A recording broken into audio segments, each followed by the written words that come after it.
जिन्होंने एनु स्पोर्ट से क्लास 12 का एग्जाम दिया है, जो रिजल्ट का वेट कर रहे हैं या जिनका रिजल्ट आ भी गया है, वो कैसे आगे जेई के लिए जोसा काउंसलिंग में पार्टिसिपेट कर सकते हैं। क्योंकि कई जगह पे आपको ये कहा जाता है कि एनु स्पोर्ट एलिजिबल नहीं है, एनु स्पोर्ट वाले स्टूडेंट्स पार्टिसिपेट नहीं कर सकते। और जो फ्रेश एडमिशन लेकर एनु स्पोर्ट से क्लास 12 फिर से करते हैं, एक बार क्लास 12 पास हो जाने के बाद भी, वो भी स्टूडेंट्स कैसे पार्टिसिपेट कर सकते हैं जोसा काउंसलिंग के अंदर। आज इस वीडियो में एक एक करके पूरा प्रोसीजर बताया जाएगा। आपको स्टेप बाय स्टेप आपको फॉलो करना है, फॉर्म फिलअप से लेकर कैसे आपको जोसा काउंसलिंग में बैठना है, और जोसा काउंसलिंग के अलावा सीसेप काउंसलिंग का क्या प्रोसीजर होता है, सब कुछ बताया जाएगा इस वीडियो में। इस वीडियो को आप एंड तक जरूर देखना। अगर आप एनएस बोर्ड के स्टूडेंट हो तो ये वीडियो आपकी बहुत काम की है। अगर एनआईएस के स्टूडेंट हो तो सबसे पहला डाउट ये रहता है कि एनआईएस की मार्कशीट वैलिड है कि नहीं। इसके ऊपर कंप्लीट डिटेल में एक वीडियो आ चुकी है, तो नीचे लिंक दी हुई है डिस्क्रिप्शन बॉक्स में, आप चेकआउट कर सकते हो। सबसे बड़ा क्वेश्चन यहाँ पे ये अराइज होता है कि जोसा काउंसलिंग को कौन कौन फील कर सकता है और उसमें बैठ सकता है। आपने अगर जेई मेंस दिया है, आपके परसेंटाइल कुछ भी हो, आप अपीयर्ड हुए हो अगर जेई मेंस के अंदर, तो आप जोसा काउंसलिंग में बैठ सकते हो।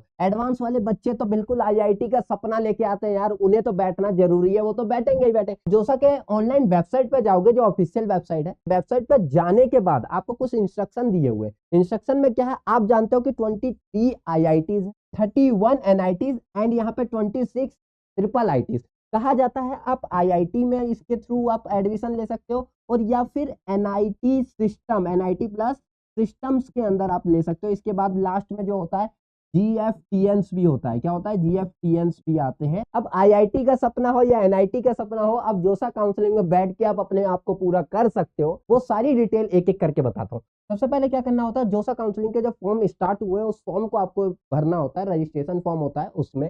अब ऑनलाइन रजिस्ट्रेशन फॉर्म आप पहले फील करो। कैसे फील करोगे? आइए, आप उसके ऑफिशियल वेबसाइट पे जाओगे। फॉर्म पे एक लिंक आपको ऊपर दिख रहा होगा, इस लिंक पे क्लिक करते ही आपको सबसे पहले ये पोर्टल दिखेगा। आप पहले से रजिस्टर्ड स्टूडेंट नहीं हो तो आप न्यू कैंडिडेट कहलाओगे और रजिस्टर कर लो। रजिस्ट्रेशन करने टाइम पे आपसे एप्लीकेशन नंबर मांगेगा, कैंडिडेट का नेम मांगेगा, mother name, date of birth filled करने के बाद आप कैप्चा डालने के बाद इसे सबमिट कर दोगे। ओटीपी आपसे मांगा जाएगा जो आपके फोन नंबर और ईमेल आईडी होगा। जैसे ही आपने ये डाला उसके बाद आपसे पूछेगा कि क्रिएट योर पासवर्ड, जो भी आपको बेस्ट लगे वो पासवर्ड आप क्रिएट कर सकते हो। अब आप लॉगिन पे जाओगे, लॉगिन पोर्टल पे आप दोनों चीज डालोगे, application number and password, and then उसके बाद एक आपसे एग्रीमेंट करवाएगा और उससे पूछेगा कि आप एग्री हो, बता दो जल्दी से, तो आप एग्री कर देना। एंड उसके बाद आपको जो कंफर्मेशन डिटेल पूछेगा, जेंडर, नेशनैलिटी, यहाँ पे सबसे लास्ट वाले में आता है कि यहाँ पे आपको स्टेट ऑफ एलिजिबिलिटी भरनी होती है। बच्चे सोचते हैं क्या भरे, एनएस के स्टूडेंट का सबसे बड़ा डाउट ये रहता है स्टेट ऑफ एलिजिबिलिटी भरे क्या हम। तो यहाँ पे भरना जहां से आपने एग्जाम दिया। इसके ऊपर कंप्लीट डिटेल एक वीडियो बनी हुई भी है, वो देख लेना। देन इसके बाद यहाँ चेक करके आप प्रोसीड कर दो। एंड आपने चॉइस फिलिंग न्यू दिख रहा है, आप इस पे क्लिक करोगे चॉइस फिलिंग पे। अब ये चॉइस फिलिंग है क्या? आईआईटी एनआईटी प्लस सिस्टम के 570 चॉइसेस आपको यहाँ पे विजिबल हो रहे हैं। इन 570 में से जो भी आपको चॉइसेस लग रही है वो आप डिसेंडिंग, जो आपकी हाईएस्ट प्रेफरेंस है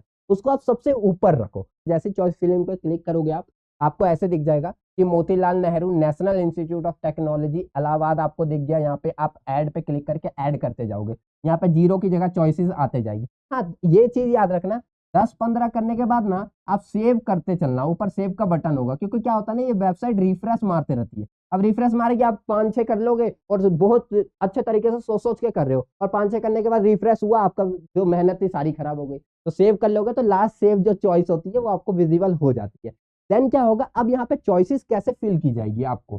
तो लेट्स सपोज आपने क्या किया, आपको चाहिए आईआईटी दिल्ली, जो है आईआईटी दिल्ली में सीएस जो है वो आपका सबसे पहला प्रेफरेंस है कि मेरी आईआईटी दिल्ली के अंदर आपको सबसे पहले सीएस मिल जाए। आपने प्रेफरेंस बना दिया। सेकंड आपने डाल दिया कि आईआईटी बम्बई में भी मिल जाए मुझे सीएस, तो भी मैं चला जाऊंगा, मैं ले लूंगा। ऐसे आपने क्या कर दिया, यहाँ पे प्रेफरेंस बनाए। प्रेफरेंस ऐसे डिसेंडिंग में चलता जाएगा। बट हाँ, ऐसा याद रखना, भरने टाइम पे ये मोस्ट सेंसिटिव पार्ट होता है इस फॉर्म का। क्योंकि आप देखो, सपोज मानो कि आपको यहाँ 5th वाले नंबर पे आपने भरा, 5th नंबर का कॉलेज राउंड फर्स्ट के अंदर मिल गया, लेकिन आपको चाहिए था 6th नंबर का, 6th नहीं मिला, 5th मिल गया।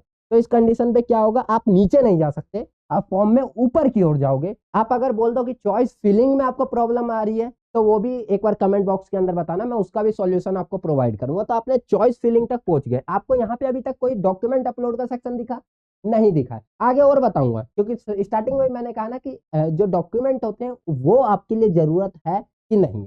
अब क्या हुआ, आपने क्या किया, जोसा काउंसलिंग का ऑनलाइन रजिस्ट्रेशन फॉर्म फिल कर लिया, चॉइस फिलिंग कर ली। नेक्स्ट ऑप्शन आता है आपका सीट अलॉटमेंट। अब ये सीट अलॉटमेंट क्या है और इसमें 3 पॉइंट है आपके, freeze option, float option and slide option. JoSAA ने एक शेड्यूलिंग भी दी हुई है। शेड्यूलिंग के अंदर आपको 9 तारीख को जेईई एडवांस का रिजल्ट आ चुका है। 10 तारीख को 5 बजे से ही इन्होंने क्या कर दिया, स्टार्ट कर दिया फॉर्म को फिल करना। एंड फिर 15 तारीख को फर्स्ट मॉक सीट एलोकेशन कर रहे हैं। 17 तारीख को दूसरा सीट एलोकेशन किया जा रहा है एंड 18 को आपका फर्स्ट जो है ये एलोकेशन लॉक्ड हो जा रहा है। अब यहाँ पे सपोज मानना कि जैसे ही आप यहाँ पे फिल कर रहे हो ना, तो आपने जैसे ही ये चॉइस फिल किया तो चॉइस फिल के टाइम पे आपसे पूछेगा लॉक करना चाहते हो, अनलॉक रखना चाहते हो, तो आप उसे अनलॉक ही रखना। फिर क्या है, जैसे ही आपने यहाँ पे लॉक कर दिया कि आपको कंफर्म है, आप चेंज नहीं करना चाहते, तो आप क्या करोगे, प्री पेमेंट ऑफ जोसा सीट एक्सेप्टेंस फीस स्टार्ट हो जाएगी यहाँ से। ठीक है, अगर आपने जाके किया 18 को लॉक्ड, मतलब आपने लॉक्ड नहीं किया था, 18 को अपने आप लॉक्ड हो जाए, तो देन उसके बाद फी पेमेंट जो है जोसा की वो स्टार्ट हो। फिर 19 को जो है वो वेरिफिकेशन चलेगा। याद रखना मॉक एलोकेशन, मैंने 2 वर्ड यूज किया, 15 तारीख और 17 तारीख को 2 मॉक एलोकेशन होने वाले। उस मॉक एलोकेशन में क्या होता है, मॉक एलोकेशन में मतलब कि जैसे आपने क्या किया कि फर्स्ट मॉक एलोकेशन जो 15 जून को दिखने वाला आपको, 15 जून को जो दिखेगा, उस दिन क्या, जैसे ही आपने जितने भी आपने कॉलेजेस फील्ड किए, आपको सपोज मानो कि 15 तारीख को दिख रहा है 7th नंबर का कॉलेज मिल रहा है, इसका मतलब है बहुत सारे बच्चे 15 तारीख तक अभी सीट को फील्ड भी नहीं करते, जितनों ने किया है उसके अकॉर्डिंग आपको ये मिल रहा है। अब 15 के बाद 16 और 17 2 दिन हो रहे हैं, अगर बच्चों ने किसी ने फील्ड कर दिया तो ये तो और नीचे चला जाएगा या तो ऊपर चला जाएगा। फिर मॉक एलोकेशन सेकंड होता है जो आपका 17 जून को रिलीज होगा। इसमें जो दिखेगा ना अप्रोक्सीमेट आपका वही होने वाला है। तो जो मॉक एलोकेशन सेकंड है वो आप देखना, एंड वो 17 तारीख को दिखेगा, उसके अकॉर्डिंग आपको जो कॉलेज और ब्रांच मिल रहा होगा वो आपके लिए बेस्ट उसी के आसपास मिलेगा। राउंड फर्स्ट की जो डेट है वो आपकी 20 जून से स्टार्ट हो जाने वाली है। इसमें क्या करना है, जो आपको कॉलेज आपको अलॉट किया जाएगा उस कॉलेज के अंदर आपको फीस पेमेंट और आपको डॉक्यूमेंट्स अपलोड करने पड़ेंगे। डॉक्यूमेंट्स के नाम पे कौन कौन से डॉक्यूमेंट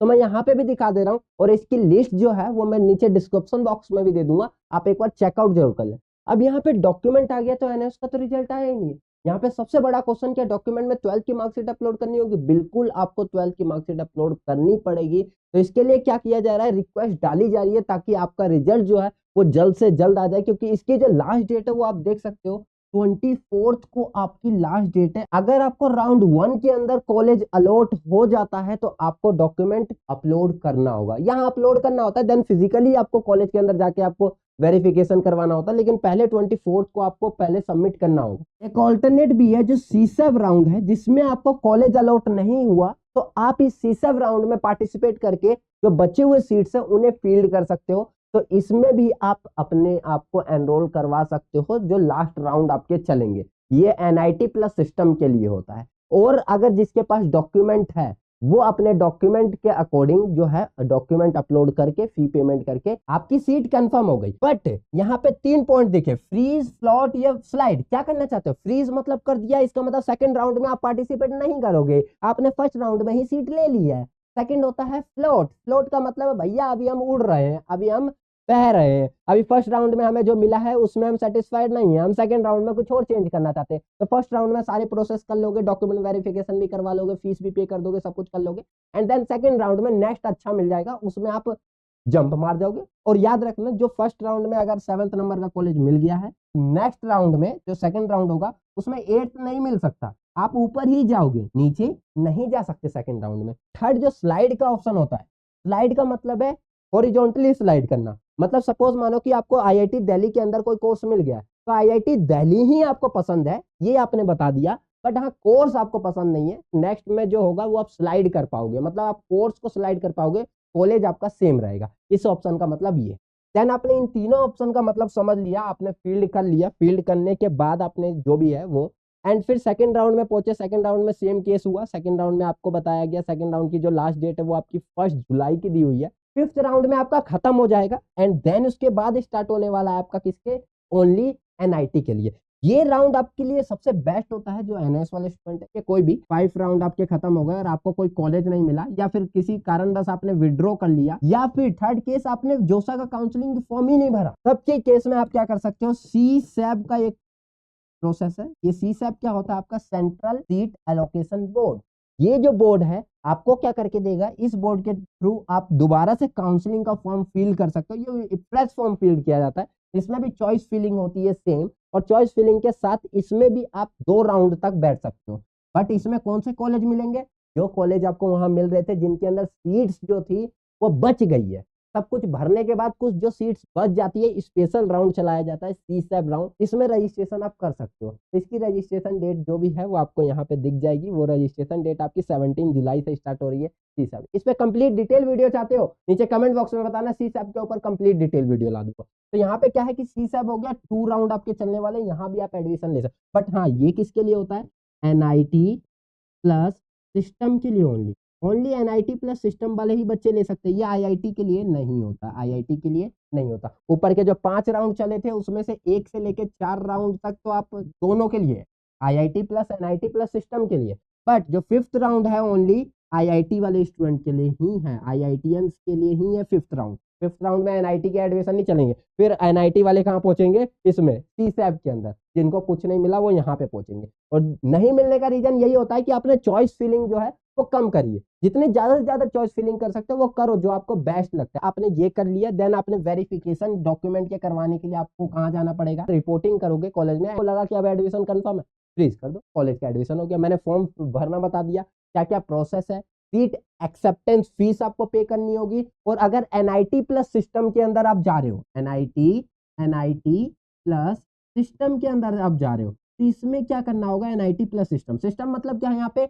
IIIT हो गया, GFTNs हो गए, ठीक है, इसी के अंदर आ जाते हैं, इसी में सिस्टम के अंदर ही। या फिर अदर जो आपके गवर्नमेंट फंडेड जो कॉलेज होते हैं वो सारे सिस्टम के अंदर आ जाते हैं। जो भी NIT प्लस सिस्टम के अंदर एडमिशन लेना चाहते हैं उनको क्या होता है, कॉलेज की पार्सल फीस जो होती है, पार्सल एडमिशन फीस जो होती है वो आपको पहले पे करना होता है इसी टाइम पे। तो 2 तरह के फीस, IIT वालों की नहीं, ओनली इन्हें। ये फीस आपकी कॉलेज एडमिशन के टाइम पे वहां शिफ्ट हो जाती है, तो यहाँ पे अभी जोसा को देना पड़ता है आपको ये, ठीक है। तो ये 2 तरह के फीसेस NIT वाले पे करते हैं। ये फीस स्ट्रक्चर की PDF मैं नीचे डिस्क्रिप्शन बॉक्स के अंदर दे दूंगा, आप चेकआउट जरूर कर लेना उसको। आपको जो कोटा वाइज जो है, OBC SC सबके जो है फीस आपको दिख जाने वाले। तो ये पूरा प्रोसेस मैंने आपको बताया किस तरीके से आपको करना है, और ये पूरे प्रोसेस के अंदर कैसे फॉर्म को आपको फिल करना है। रजिस्ट्रेशन के टाइम पे आपको मार्कशीट की जरूरत पड़नी है कि नहीं पड़नी है। चॉइस फिलिंग एक बार कर लिया तो वो आप चेंज 18 तारीख के बाद नहीं कर पाओगे, अगर वो लॉक्ड हो गया तो। लॉक्ड के बाद नहीं कर सकते, लॉक्ड से पहले आप चेंज कर सकते हो जितनी बार भी आपको लगे। 15 तारीख को आपको सही कॉलेज नहीं मिल रहा तो आप उसे सफल कर लो, अपने अकॉर्डिंग जो भी लगे वो सफल कर सकते।